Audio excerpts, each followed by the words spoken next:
आज हम पढ़ेंगे थर्मोडायनेमिक्स में फर्स्ट लॉ ऑफ थर्मोडायनेमिक्स। ये क्या होता है? इस लॉ को किसने दिया था? This law was given by Mayer and Helmholtz in 1847।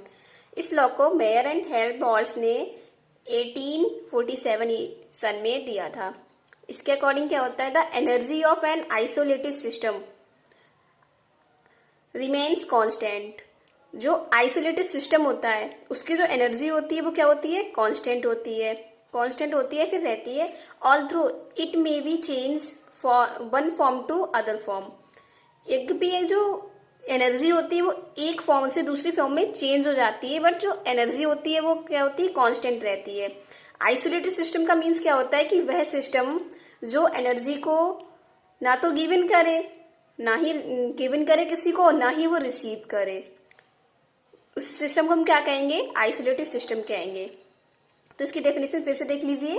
The energy of an isolated system remains constant all through it may be change one form to other form. इसको आप हिंदी में भी लिख सकते हैं। हिंदी में क्या होता है कि हिंदी में आप लिख सकते हैं जो यूनिवर्स में जो एनर्जी होती है वो क्या होती है? कंजर्व रहती है। जो एनर्जी होती है उससे हम एक फॉर्म से दूसरी फॉर्म में चेंज कर सकते हैं। एंड एनर्जी को ना तो हम डिस्ट्रॉय कर सकते हैं और ना ही उसे उत्पन्न कर सकते हैं। तो ये हो गई इसकी हिंदी में डेफिनेशन। अगर आप लिखना चाहें तो हिंदी में लिख सकते हैं। तो इंग्लिश में क्या है? The energy of an isolated system remains constant although it may be change one form to other form.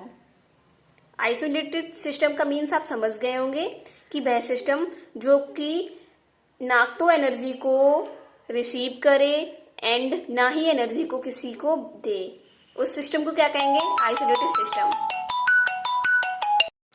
In this statement it is clear that the heat supply to a system is never loss. इस statement से clear होता है कि जो system को heat supply, heat दी जाती है वो कभी भी डिस्ट्रॉय या बेकार नहीं जाती है।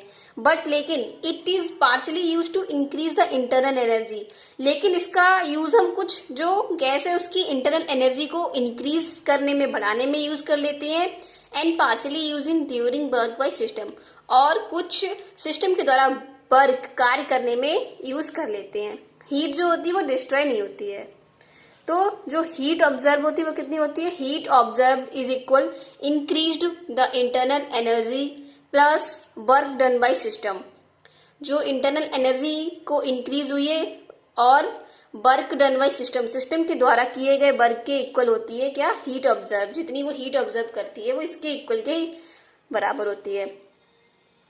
इंक्रीज द इंटरनल एनर्जी, अगर हम यहाँ से इंक्रीज द इंटरनल एनर्जी निकालें तो वर्क डन बाय सिस्टम को इस साइड करेंगे तो नेगेटिव में पहुंच जाएगा। तो क्या होगा? Heat observe minus work done by the system. अगर हम इंक्रीज द इंटरनल एनर्जी को फाइंड करना चाहें तो जितनी हीट हमें ऑब्जर्व हुई है उसमें से अगर हम वर्क डन बाय सिस्टम को नेगेटिव कर दें तो हमें पता चल जाएगा कि सिस्टम की जो इंटरनल एनर्जी है वो कितनी इंक्रीज हुई है।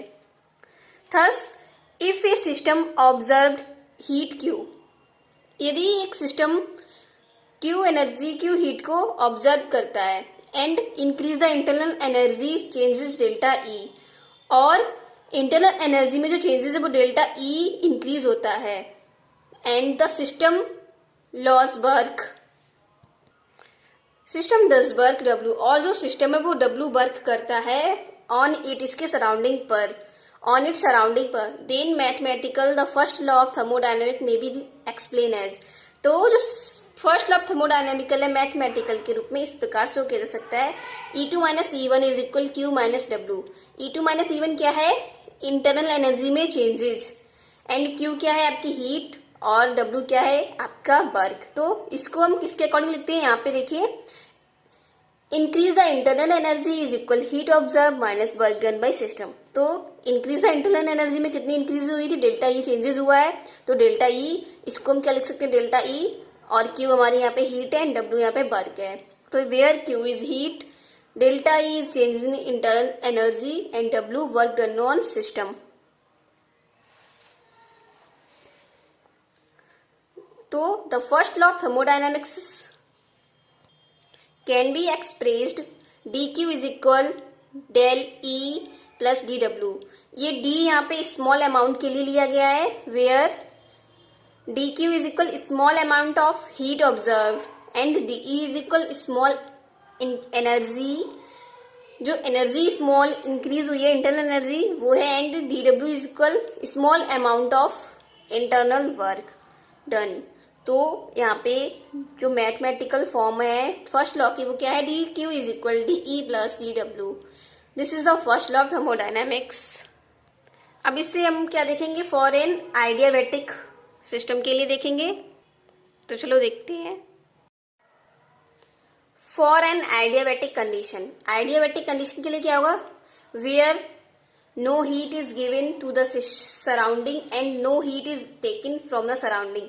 आइडियाबैटिक सिस्टम क्या होता है कि हीट जो सिस्टम है वो सराउंडिंग को ना तो हीट दे रहा है और ना ही हीट सराउंडिंग से ऑब्जर्व कर रहा है।